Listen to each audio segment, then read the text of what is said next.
¿Qué tal? Bienvenidos de nuevo a estos encuentros digitales que, como siempre, les ofrecemos desde el Grupo Multimedia de Comunicación La Cerca, desde www.lacerca.com.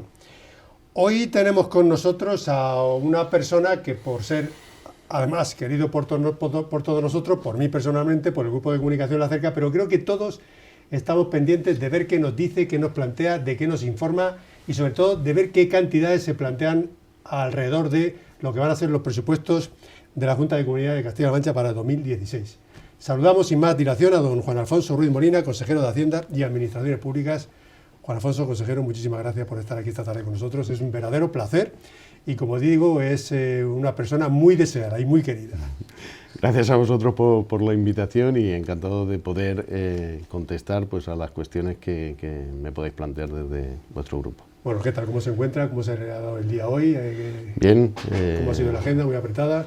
Estamos desarrollando la agenda, hemos estado visitando las direcciones provinciales de la Consejería de Hacienda y en mi caso además también de la parte de Administraciones Públicas, y esta tarde tenemos un acto importante que es la condecoración a 200 policías locales, que lo vamos a celebrar pues, en un acto que consideramos que debe ser o debe tener la solemnidad que se merecen estos servidores públicos. Por lo tanto, pues muy contento de estar en Albacete y más además por estar con vosotros y por estar con los policías locales que, como digo, son servidores públicos a los que hay que darles el trato que se merecen. Sin duda, es un verdadero placer. Bueno, vamos a hablar de esos servidores públicos, de la administración pública, de funcionarios, de sindicatos, pero permítame que le diga, dicen algunos que de la crisis ya estamos saliendo. ¿Usted qué cree?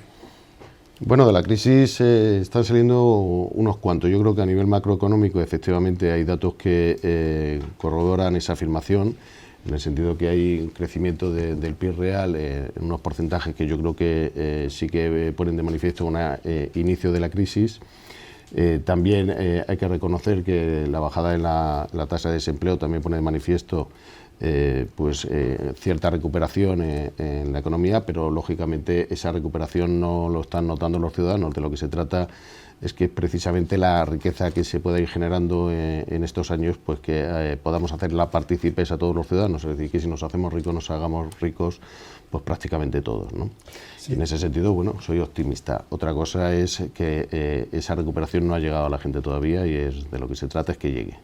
Claro, el problema es que a los autónomos y a las pequeñas empresarios esa macroeconomía tarda mucho más en llegar. Efectivamente, por eso de lo que se trata es que si se mantiene pues las tasas de crecimiento que dicen los gabinetes de estudios en los próximos años, que también es verdad que algunos dicen que puede ser simplemente pues un remonte de la situación, pero que no es una recuperación como todos pensamos. Bueno, pues en cualquier caso, si crecemos, crecerá el empleo y lógicamente habrá una mejor redistribución de la riqueza, ayudada lógicamente pues con una política presupuestaria que ayude precisamente a repartir la riqueza que se puede ir generando. Bueno, vamos a hablar ahora largo y tendido de los presupuestos, si a usted le parece bien. El Gobierno regional presentó el pasado 23 de octubre a los sindicatos una propuesta de acuerdo para la recuperación de los derechos y mejora de las condiciones de trabajo de los empleados públicos para el periodo 2015-2019. Dicha propuesta fue analizada en la mesa de negociación de los empleados públicos. Yo le pregunto, ¿en qué consiste esta propuesta, por un lado, y por otro, que con ella los empleados públicos ven satisfechas sus demandas y recuperados sus derechos? ¿O todavía queda mucho por hablar y negociar? Queda mucho por negociar. Yo me comprometí en la primera mesa de negociación que tuve el honor de presidir, nada más tomar posesión, a que iba a entregar a los representantes de los trabajadores un documento en el que se pusiera de manifiesto, tanto por parte de la Administración como por parte de los representantes de los trabajadores, qué temas queríamos negociar, en qué plazo los íbamos a negociar y con qué efectividad. Eso que me comprometí en esa mesa de negociación, también me comprometí con ellos con las reuniones bilaterales que he mantenido este verano con cada una de las centrales sindicales, y lo que les hemos puesto sobre la mesa precisamente es ese documento en el que no se llega a ningún acuerdo, simplemente queremos ponernos de acuerdo en qué queremos acordar en los próximos años, y que es consecuencia además pues, del compromiso del presidente Page de un plan de recuperación económica y social. Dentro de la parte social, lógicamente, pues se trata de reconstruir el estado de bienestar, la prestación de los servicios públicos, y los verdaderos protagonistas, aparte del ciudadano, de esa prestación de los servicios públicos son los funcionarios, los empleados públicos. Y por lo tanto lo que sí que tenemos es que tratar entre todos de recuperar los derechos que durante los últimos 4 años han perdido. Por lo tanto, el compromiso es qué vamos a negociar, que yo creo que en eso no va a haber problema en ponernos de acuerdo, en qué plazos y con qué efectividad. Y ese es precisamente el documento que les entregamos en la última mesa de negociación. Les dimos un plazo para que lo enriquezcan y yo creo que en los próximos días podremos llegar a ese acuerdo, que no deja de ser verdaderamente, y sin que se tome en sentido peyorativo, pues una declaración de intenciones de lo que queremos hacer en los próximos 4 años, porque es verdad que no todo lo vamos a poder hacer en el 2016. Yo creo que hay impaciencia por parte de los ciudadanos, por parte de los empleados públicos, por recuperar lo que tenían hace 4 años, pero bueno, hay que administrar esa impaciencia teniendo en cuenta que muchos de los derechos que tienen o que han de recuperar los empleados públicos tienen repercusiones presupuestarias y lógicamente el dinero da de sí lo que da de sí. Pero por otro lado, fíjese que lo que dicen algunos que no se ha hecho en 4 años, ahora se les está exigiendo a ustedes. A nivel de economía, a nivel de sanidad, a nivel de agricultura, pero claro, tampoco sí, yo creo que es llegar y besar el santo. Efectivamente tenemos que hacer ahí una labor de pedagogía también, en el sentido de, como decía antes, de administrar la impaciencia.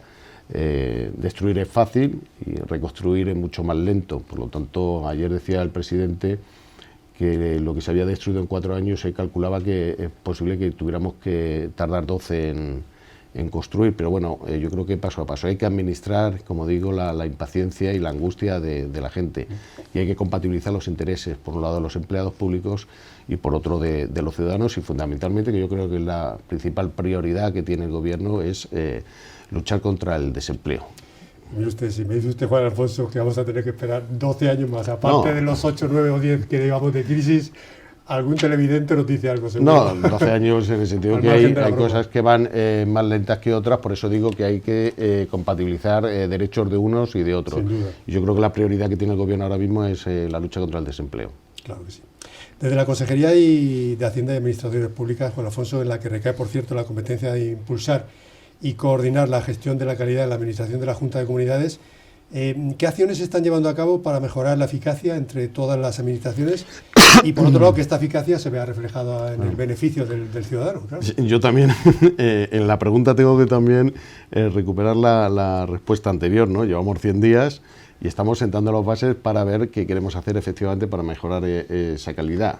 La semana que viene pues se reúne una comisión precisamente que preside el consejero de Administración Local de mi consejería, y que trata tiene por objeto impulsar la administración electrónica y la simplificación de trámites administrativos. Es decir, que queremos que el ciudadano, cuando se relaciona con la administración, lo haga de la manera más simple y más cómoda, porque yo creo que la administración española en general y la autonómica en particular pues está cargada de burocracia, que yo creo que se exigen excesivamente o excesivos documentos para la realización de algunos trámites, que además, utilizando pues las nuevas tecnologías, yo creo que va a ser más sencillo que esa relación entre administración y administrado se produzca.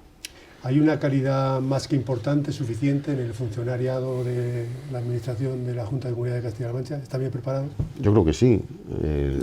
A los funcionarios, a los empleados públicos, lo que tenemos que hacer es que estén perfectamente formados, por lo tanto es importante. Ustedes se preocupan de ello, la formación continua. Sí.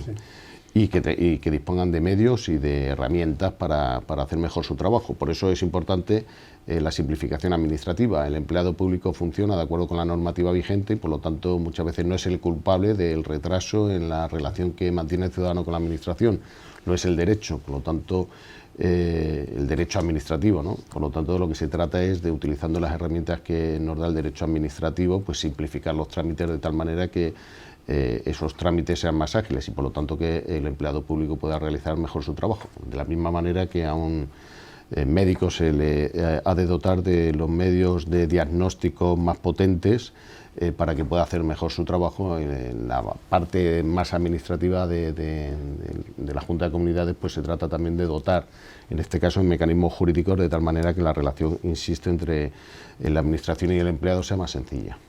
Usted ha trabajado en la empresa privada, me consta, está ahora en la pública, ha trabajado también en el Ayuntamiento de Toledo. ¿Qué diferencias sustanciales ve usted entre la administración pública y la empresa privada? Bueno, pues yo creo también Yo creo que fundamentalmente en los objetivos, en la misión que tienen unos y otros, hay que reconocer, la empresa privada busca el máximo beneficio, que es loable, es legítimo.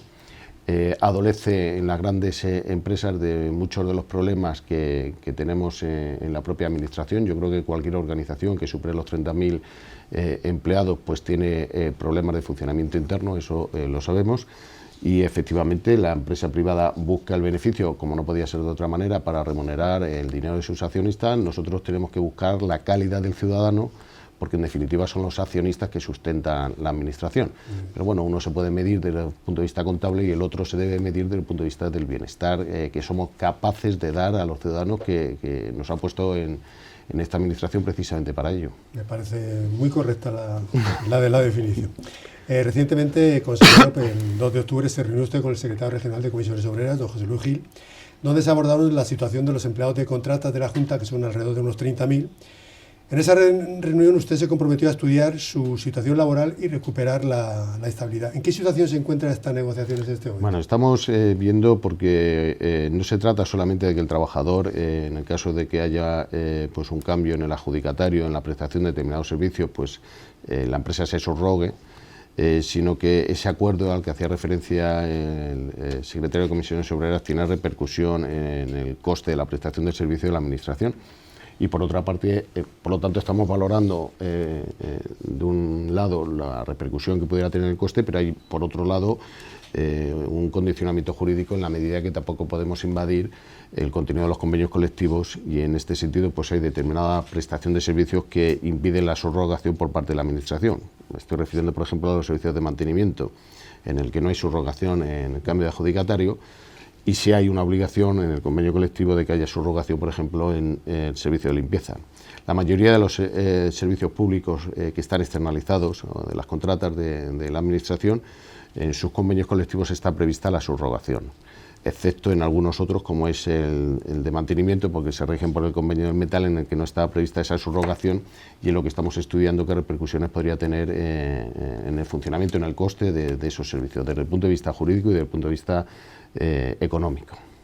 En el año 2012 se suprimió por déficit, dicen, en las arcas de la Junta de Comunidad de Castilla-La Mancha, la paga extraordinaria de los funcionarios. Ustedes se han comprometido a devolver parte de esta paga durante este año. ¿En qué situación están estas negociaciones? Pues en este momento creo que hoy se ha hecho efectivo ya, junto con la nómina de octubre, el 26% de 26,23% de esa paga extra. Y queda por que los empleados públicos recuperen el 50%, que forma parte de ese paquete de negociación que estamos negociando, digamos, con los representantes de los trabajadores. Y nos pondremos de acuerdo a ver de qué manera podemos hacer efectivo ese pago, teniendo en cuenta, y desde luego en mi doble condición de director de Función Pública, si me podría considerar así, como de director de las finanzas públicas, tengo que hacer compatible pues las exigencias legítimas de los trabajadores con lo que son las disponibilidades presupuestarias para cada uno de los próximos ejercicios, teniendo en cuenta que hay también otra serie de prioridades a las que tenemos que dar satisfacción. Claro, y lo que hay en el baúl es lo que hay, no se puede, efectivamente, no se pueden sacar conejitos. Esa es la dificultad, ¿no? de coordinar derechos para dar un tanto de satisfacción a todos, digamos, los ciudadanos, ¿no? Y todo esto buscando prioridades, cuáles son las más importantes, debe ser muy complicado. Consejero, usted ha manifestado en alguna ocasión que el presupuesto de 2015 no debe servir como referente para elaborar el del año 2016. ¿Por qué hace, que lo ha repetido en varias ocasiones, especial énfasis en este detalle? Porque normalmente un presupuesto se elabora teniendo como referencia el presupuesto del ejercicio anterior. Por lo tanto, la discusión con los consejeros o con los equipos económicos de las diferentes consejerías es cuánto incrementamos o cuánto reducimos una determinada partida con respecto al presupuesto del ejercicio anterior. Pero eso es cuando el presupuesto del ejercicio anterior sí que sirve de referencia. Pero nosotros nos hemos encontrado con un presupuesto de 2015 en el que hemos visto que ni siquiera el montante total pues es real, en la medida en que estaban infladas determinadas partidas de ingreso, y por otra parte hemos visto que desde el punto de vista del gasto había infradotaciones, por lo tanto no vale absolutamente nada para discutir si es mejor incrementar o reducir determinadas partidas. Por lo tanto, estamos haciendo un ejercicio que es muy importante de cara al presupuesto 2016, que digo es importante porque va a ser el primer presupuesto de la legislatura y por lo tanto el que debe marcar pues la senda de crecimiento y de recuperación de los servicios públicos, estamos haciendo un trabajo de partir de la nada y replantearnos absolutamente todo, de tal manera que podamos abordar esas prioridades en un periodo de 4 años, y por lo tanto no solamente estamos haciendo, digamos, el presupuesto 2016, sino que estamos también elaborando de alguna manera el presupuesto de toda la legislatura. De ahí también la dificultad para tener las cuentas, el presupuesto, las fechas que marca el estatuto o incluso el reglamento de las Cortes. O sea, que estos presupuestos para 2016 van a ser de alguna manera un referente a seguir de los presupuestos que van a seguir en el año 2017, 2018 y 2019. Efectivamente. Por eso las reuniones que estamos manteniendo en la Consejería de Hacienda y Administraciones Públicas con los equipos económicos del resto de las consejerías, no se trata tanto de discutir las cifras del próximo año, sino de saber cuál va a ser pues el gasto recurrente o que se deriva de las decisiones que adoptamos en el presupuesto 2016. Por lo tanto, estamos, digamos, que haciendo un presupuesto plurianual. Es verdad que luego se visualizará, como no puede ser de otra manera, desde el punto de vista normativo, lo que sería la anualidad del presupuesto 2016. Permítame un paréntesis. ¿Cómo se han encontrado ustedes las arcas de la Junta de Comunidades, financieramente hablando, en este periodo de los 4 años que ha gobernado el Partido Popular? ¿Qué se han encontrado? Sí que se ha encontrado algo, no lo sé. Sí, nos hemos encontrado... Bueno, nos hemos encontrado efectivamente pues que yo creo que hemos desenmascarado ese adjetivo de esa calificación de buenos gestores que tenía el Partido Popular con el gobierno de Cospedal.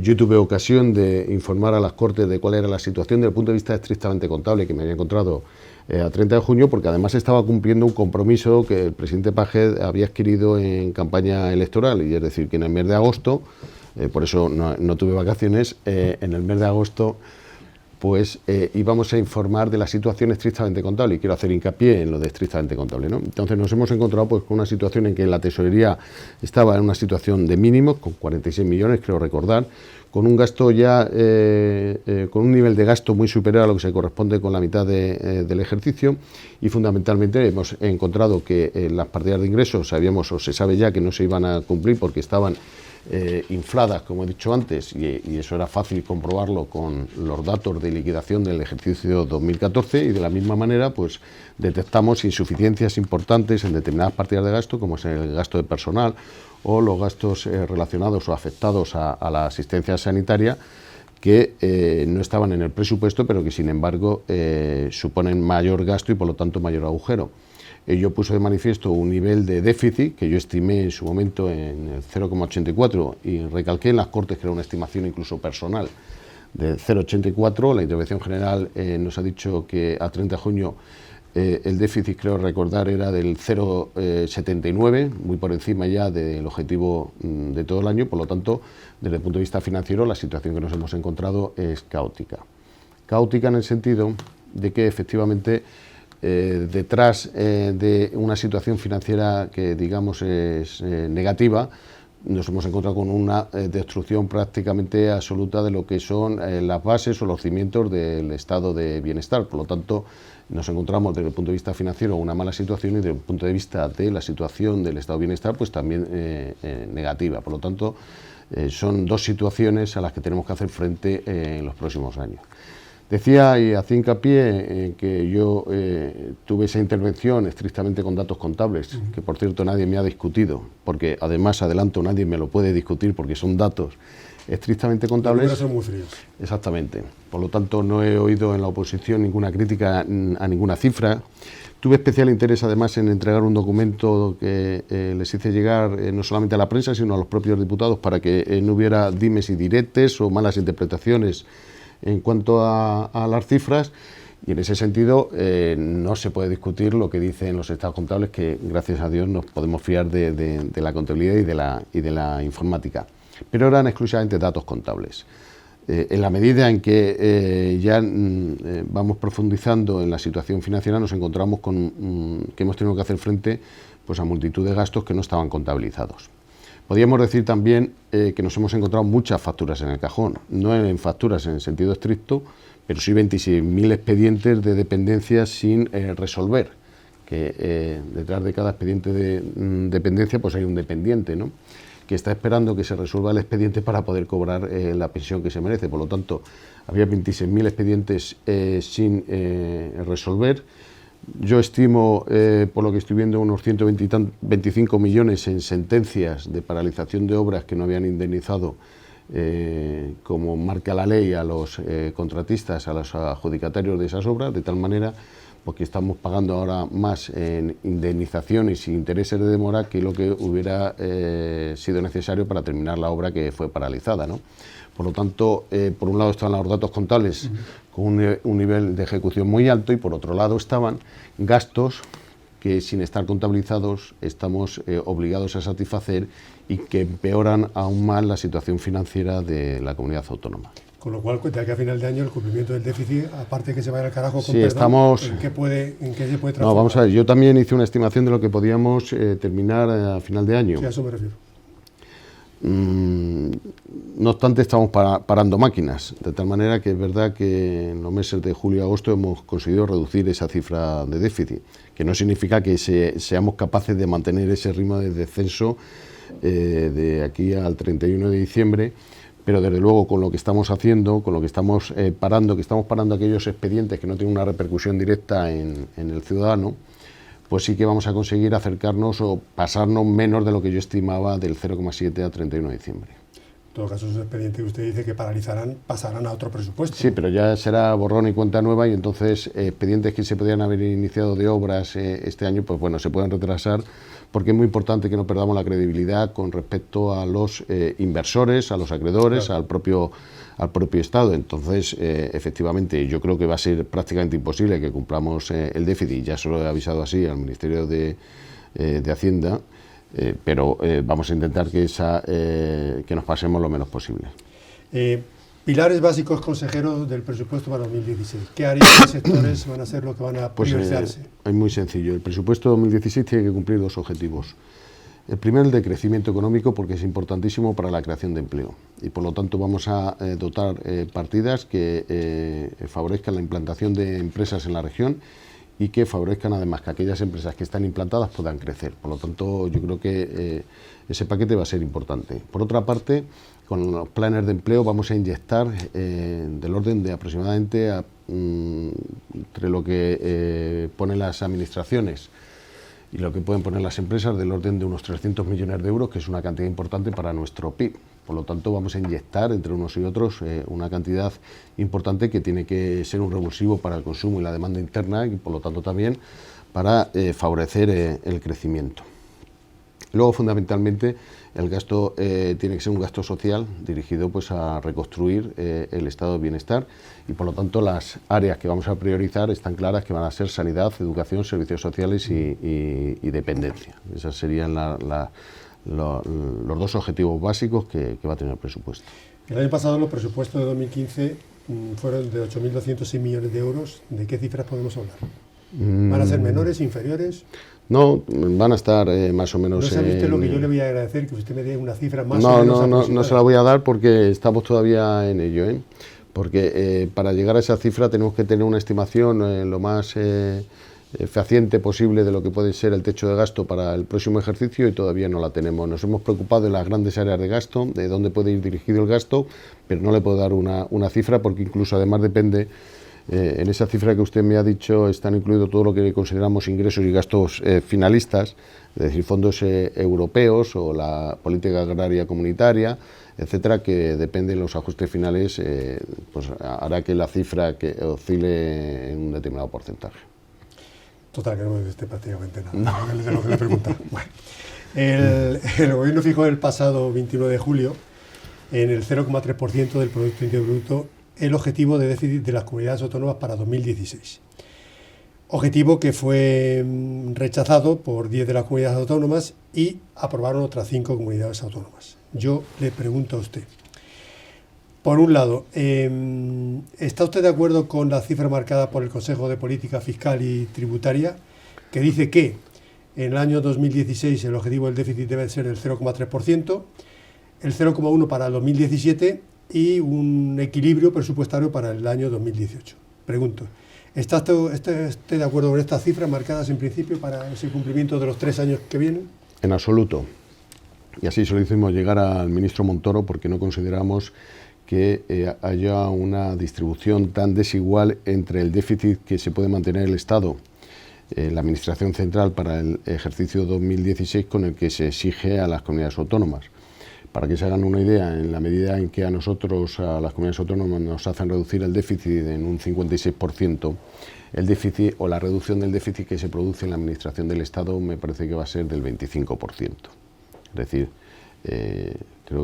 nosotros pasamos de 0,7 a 0,3 y eso supone un 57%, no recuerdo exactamente los porcentajes en relación con la Administración del Estado, pero sí que recuerdo lo que supone para ellos el esfuerzo, es decir, que el esfuerzo más importante lo van a hacer las comunidades autónomas, que son precisamente aquellas que gestionan por los gastos más inelásticos y más importantes para el ciudadano, que son la sanidad, la educación y la dependencia. Por lo tanto, lo que decimos es que haya un reparto más equitativo, de tal manera que entre todos podamos cumplir los objetivos de estabilidad marcados por la Unión Europea, que por cierto ya los incumple, como sabemos, los presupuestos generales del Estado para el 2016, así lo ha dicho el Eurogrupo, en la medida en que parece ser que determinadas partidas están infladas y determinados gastos están infradotados, de tal manera que esa apariencia de cumplimiento del déficit no se va a producir.